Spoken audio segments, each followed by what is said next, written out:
Hello बच्चों, आज हम लेके आए हैं सॉल्यूशन का लेक्चर नंबर 2, जिसमें हम देखेंगे कंसंट्रेशन के अपॉन न्यूमेरिकल्स और सॉल्युबिलिटी के कंसेप्ट को डिस्कस करेंगे।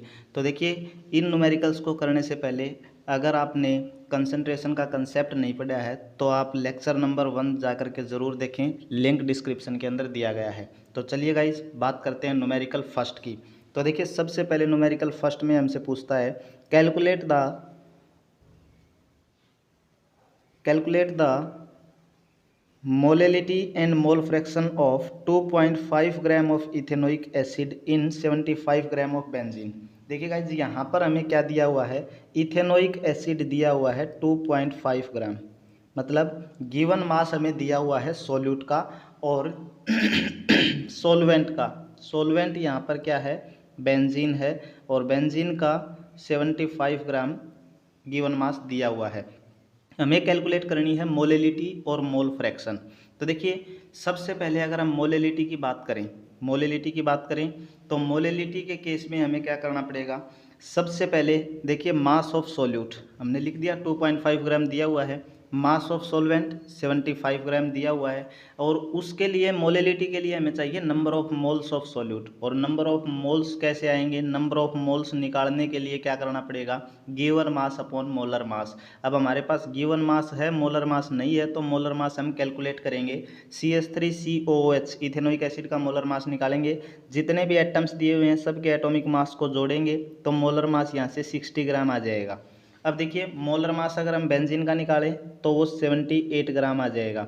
अब यहाँ से हम मोलैलिटी निकाल सकते हैं, कैसे निकालेंगे, number of moles of solute upon mass of solvent in kilogram. तो नंबर ऑफ मोल्स के लिए क्या चाहिए, mass of solute upon molar mass of solute. Mass of solute 2.5 दिया हुआ है, 60 ग्राम इसका मोलर मास है, तो यहाँ से नंबर ऑफ मोल्स निकल जाएंगे। अब जब नंबर ऑफ मोल्स आ गए तो हम मोलैलिटी भी निकाल सकते हैं। देखिए, यहाँ किलोग्राम में है तो 0.075 लिख दिया, वहाँ पर हमारे पास गिवन था 75 ग्राम। जब इसको किलोग्राम में कन्वर्ट करेंगे तो 0.075 किलोग्राम हो जाएगा। तो यहाँ से हमारे पास मोलैलिटी निकल जाएगी सॉल्यूट की। अब मोल फ्रैक्शन की बात करें, सॉल्यूट के मोल फ्रैक्शन की, तो सॉल्यूट के मोल फ्रैक्शन के लिए देखिए, फॉर्मूला जो होता है मोल फ्रैक्शन का, किसी भी कंपोनेंट की अगर जैसे मान लो हमें सॉल्यूट के निकालने हैं, एस से हमने डिनोट किया सॉल्यूट को, तो यहाँ एस सॉल्यूशन होना चाहिए नीचे। सॉल्यूशन के लिए हमें सॉल्वेंट के भी नंबर ऑफ मोल्स चाहिएंगे। तो देखिए, number of moles of solute upon number of moles of solution, ये मोल फ्रैक्शन का फॉर्मूला था सॉल्यूट के मोल फ्रैक्शन का। अब number of moles of solvent कैसे निकालेंगे, गिवन मास है 75 ग्राम और मोलर मास है बेंजीन का 78 ग्राम, तो यहाँ से 0.961 क्या आ जाएगा, number of moles of solvent. तो ऊपर रखेंगे number of moles of solute, नीचे रखेंगे number of moles of solute plus number of moles of solvent, that is number of moles of solution रख दिया हमने यहाँ पर। और जब सॉल्यूशन रखेंगे तो यहाँ से जो आंसर निकल के आएगा वो आंसर हो जाएगा हमारा मोल फ्रैक्शन सॉल्यूट के। चलिए नेक्स्ट सेकंड न्यूमेरिकल की बात करते हैं। Calculate the mole fraction of ethylene glycol. Ethylene glycol का मोल फ्रैक्शन हमें निकालना है, and water in A solution containing 20% of ethylene glycol by mass. देखिए गाइज, इस टाइप का क्वेश्चन कोई भी आता है, 20% जो इथाइलिन ग्लाइकोल है बाय मास, 20% बाय मास, यहाँ इस चीज़ को समझना है हमें। ये क्या कहती है गाइज, देखो 20% बाई मास का मतलब है कि 100 ग्राम हमारे पास सॉल्यूशन है जिसमें से 20 ग्राम इथाइलिन ग्लाइकोल है। तो अगर 20 ग्राम इथाइलिन ग्लाइकोल है, टोटल सॉल्यूशन 100 ग्राम है, तो सॉल्वेंट कितना हो जाएगा, 100 माइनस 20, 80 ग्राम हो जाएगा। तो यहाँ से देखिए, 20 ग्राम of C2H5 by mass means that 20 gram of C2H6 in present in 100 gram of solution, that is mass of solute कितना हमारे पास 20 ग्राम, मास ऑफ सोलवेंट कितना हो जाएगा 80 ग्राम, और सोलवेंट वाटर दिया हुआ है तो दोनों का मोलर मास निकालेंगे। इथाइलिन ग्लाइकोल का मोलर मास इसके एटॉमिक मास को काउंट करके कैलकुलेट करेंगे, ऐसे ही मोलर मास H2O का हो जाएगा। अब number of moles of ethylene glycol हम निकाल लेंगे, number of moles of water हम निकाल लेंगे, तो आसानी से हम मोल फ्रैक्शन निकाल सकते हैं। जैसे सॉल्यूट के निकाले इथाइलिन ग्लाइकोल के, तो इथाइलिन ग्लाइकोल के नंबर ऑफ मोल्स ऊपर रखेंगे, नीचे पूरे सॉल्यूशन के रखेंगे, आ जाएगा। अब दूसरा केस, हमें सेम फॉर्मूला लगाने की ज़रूरत नहीं है। पिछली वीडियो में हमने देखा था कि XA plus XB is always equal to 1। जब 1 के बराबर होता है तो जब हमने XB की वैल्यू निकाल दी है तो उसको 1 में से सब्ट्रैक्ट करके हम XA की वैल्यू निकाल लेंगे। चलिए बात करते हैं थर्ड न्यूमेरिकल की। Calculate the mass percent of benzene C6H6 and carbon tetrachloride CCl4 if 22 gram of benzene is dissolved in 122 gram of carbon tetrachloride. देखिए गाइस, बेंजीन और कार्बन टेट्राक्लोराइड दोनों का मास हमें गिवन है, और हमने पिछले वीडियो में बताया था कि अगर हमें मास परसेंटेज निकालनी भी है किसी भी कंपोनेंट की, ये मास को ऊपर रखेंगे, नीचे पूरे सॉल्यूशन का मास रखेंगे और 100 से उसको मल्टीप्लाई करवा देंगे। जैसे मास परसेंटेज अगर बेंजीन की निकालनी है तो बेंजीन का मास ऊपर रखेंगे, पूरे सॉल्यूशन का नीचे रखेंगे और 100 से मल्टीप्लाई करवा के मास परसेंटेज निकाल देंगे। ऐसे ही CCl4 की निकालनी है तो CCl4 का मास ऊपर रखेंगे, पूरे सॉल्यूशन का नीचे 100 से मल्टीप्लाई करा के इसकी भी हम मास परसेंटेज निकाल देंगे। चलिए अब बात करते हैं सोल्युबिलिटी कंसेप्ट की। सोल्युबिलिटी क्या होती है? सोल्युबिलिटी को हम दो तरह से यहाँ पढ़ेंगे, एक तो पढ़ेंगे सॉलिड की सोल्युबिलिटी लिक्विड में और एक पढ़ेंगे गैस की सोल्युबिलिटी लिक्विड के अंदर। तो देखिए सॉलिड की सोल्युबिलिटी को डिफाइन कैसे करते हैं। 100 ग्राम लिक्विड के अंदर मैक्सिमम अमाउंट ग्राम में हम जो सॉलिड सोल्यूट है उसकी डिजोल्व कर सकते हैं सैचुरेटेड सॉल्यूशन बनाने के लिए, उसको बोलते हैं solubility of A solid in a liquid. The solubility of A solid in a liquid at any temperature is defined as the maximum amount of the solid solute in grams which can dissolve in 100 gram of the liquid solvent to form the saturated solution at that particular temperature। अब बात करते हैं कि किन किन factors के ऊपर ये डिपेंड करती है।